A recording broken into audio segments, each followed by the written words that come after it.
Antibiotic resistance is a fascinating topic. Fascinating to study, harrowing to experience firsthand, especially when there are children involved.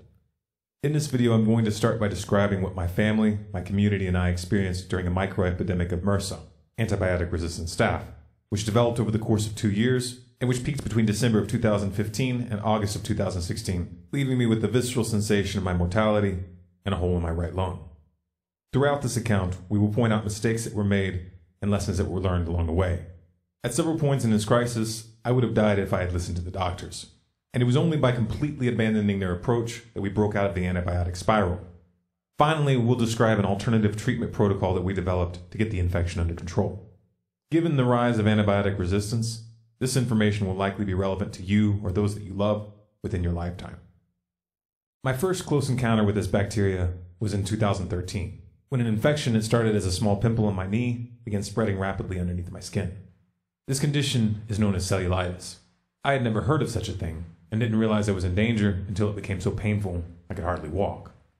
The infection did not respond to the initial dosage of antibiotics. The swelling was advancing several inches per hour, so I was given a large injection. I recovered, but from that point on, I found myself highly susceptible to infections. Even the smallest scratches or cuts would get out of control. The antibiotics had destroyed an important element of my natural defenses. On Thursday, December 10th of 2015, I discovered an abscess near my tailbone when I sat down on it, rupturing it internally. This pushed the bacteria into my bloodstream. At first, it wasn't clear what had happened. Within hours, I had a fever. By that night, I was having cold sweats and intense pain. These were symptoms of sepsis, an infection of the blood. It's a life-threatening condition. However, I attributed the symptoms to a cold I had caught from my children. At the time, I had a mild cough. By the end of the next day, I knew I had a serious problem. The wound had begun to turn black. The pain had become unbearable, and I was so feverish that I could barely walk. It was Friday afternoon, and our family doctor was closed, so I decided to wait until Monday. This was a mistake. When you have sepsis, it is crucial that you get medical attention immediately. Every hour counts. By Saturday evening, it was clear that I couldn't afford to wait any longer. So Sunday morning, I went to the hospital, and after several hours of waiting, I received 3 large injections of antibiotics, amoxicillin and ampicillin. I had a fever of 102.9 at this point, in spite of a large dose of paracetamol. I was then sent home with a prescription for amoxicillin. If I had trusted the doctors and taken no further action at this point, I would have died. 24 hours later, my fever had still not gone down, and the pain had only gotten worse. I called our family doctor, and he told me to come in immediately. Anytime you have sepsis caused by an abscess, it is extremely important to get the abscess physically drained as soon as possible. By themselves, antibiotics are not enough to save you once sepsis has set in. You must prevent new bacteria from entering the blood. After my doctor drained the abscess surgically, I asked him to take a culture to determine what we were dealing with. He didn't think this was necessary, and he brushed the idea aside. In our subsequent interactions with the medical establishment, we found that this is extremely common. Doctors rarely want to go to the trouble of performing a full culture for common infections. Sometimes they flat out refuse. In the age of antibiotic resistance, this is a serious problem. 12 hours after the surgery, the fever and pain had begun to subside. However, throughout the duration of the prescription, I still had cold sweats at night, and during the day, I felt weak. For some reason, the cough wasn't going away either. After the antibiotics were finished, cold sweats continued. The fatigue got worse, and I began to lose my appetite. I waited 2 weeks to go back to the doctor, which was a mistake. By that time, the cough had gotten worse. I had a constant pain in my chest, and I was sweating so much at night that I would go through 3 sets of garments by morning. I was also having flushes of pimples, rashes, and swelling appear all over my body simultaneously. When I described my symptoms, the doctor ordered a chest x-ray and put me on a new antibiotic, ciprofloxacin. The chest x-ray results were shocking.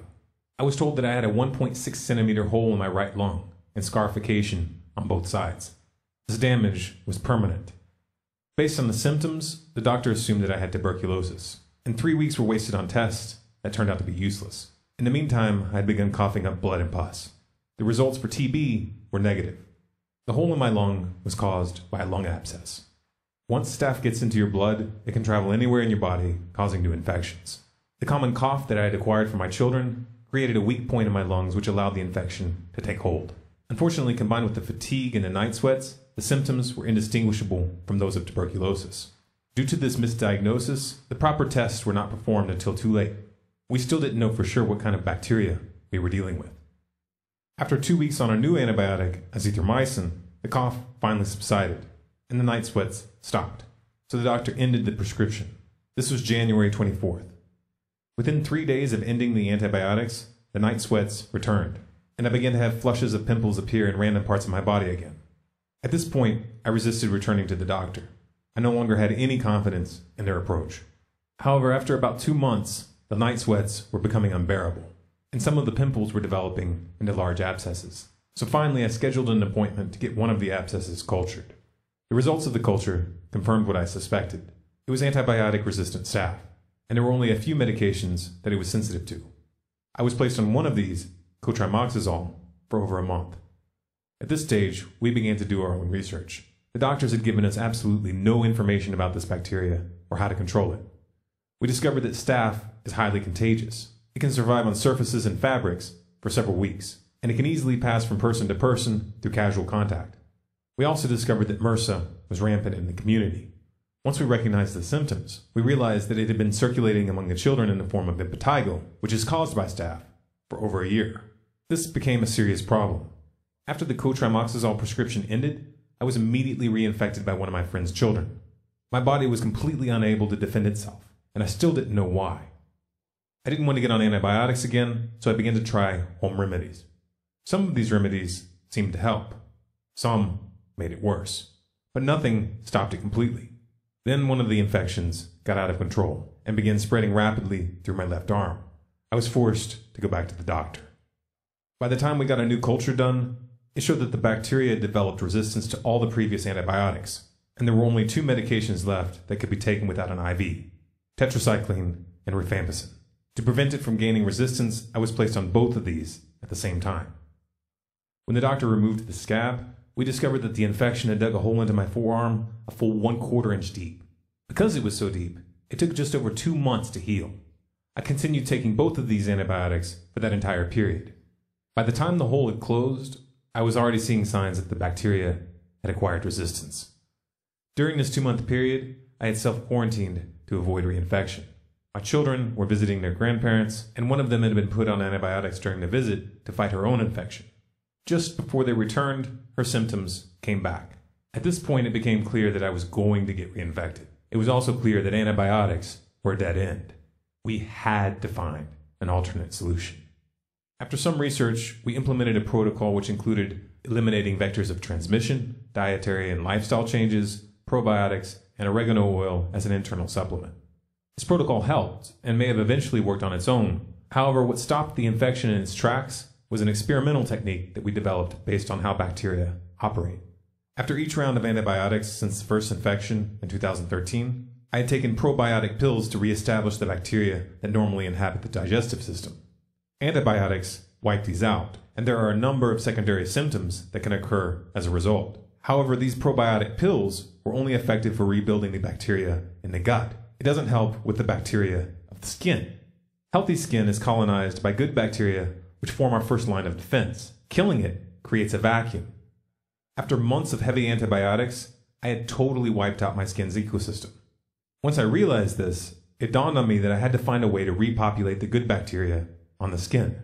To do so, I started by buying a bottle of wide-spectrum probiotics in capsule form. I then created a culture of this bacteria by emptying the contents of one capsule into a 1-quart jar of cooled black tea with 1 cup sugar. I then covered the jar with a cloth and set it on a shelf. This is based on the formula used for kombucha and kefir, which contain many of the same strains of bacteria. Within a few days, we could see signs that the bacteria was colonizing the solution. After being in contact with my daughter, I had already developed several small pimples, even though I was still taking tetracycline and rifampicin. So I dropped the antibiotics completely, and we began applying the tea to our entire body after each shower. We would exit the shower without rinsing off the tea and dry off with a clean towel. The effect was immediate. The pimples cleared up completely, in spite of the fact that I was re-exposed to staph several times. Cuts and scrapes no longer became infected by default. Normal cleaning and bandaging was enough to allow them to heal. The dead skin cells on the surface of our skin are a food source for many types of bacteria. It is quite literally an ecosystem. One way or another, that ecosystem is going to be occupied. Avoiding bad bacteria is impossible. Staph is everywhere. In fact, 20% of the population carry it at all times. The only long-term protection is to fill that niche with strains that are beneficial. It's important to note, however, that the overall state of one's immune system is a critical variable. During this infection, I experienced firsthand the correlation between too little sleep, exhaustion, poor diet, and stress, and the symptoms. Unfortunately, most doctors neglect to mention any of this. Most resort to antibiotics by default, and often prescribe them improperly or when they aren't actually needed at all. If all you have is a hammer, every problem looks like a nail. There are a number of experimental therapies which hold promise for the treatment of antibiotic-resistant bacteria in the future, but it may be years before these are widely available.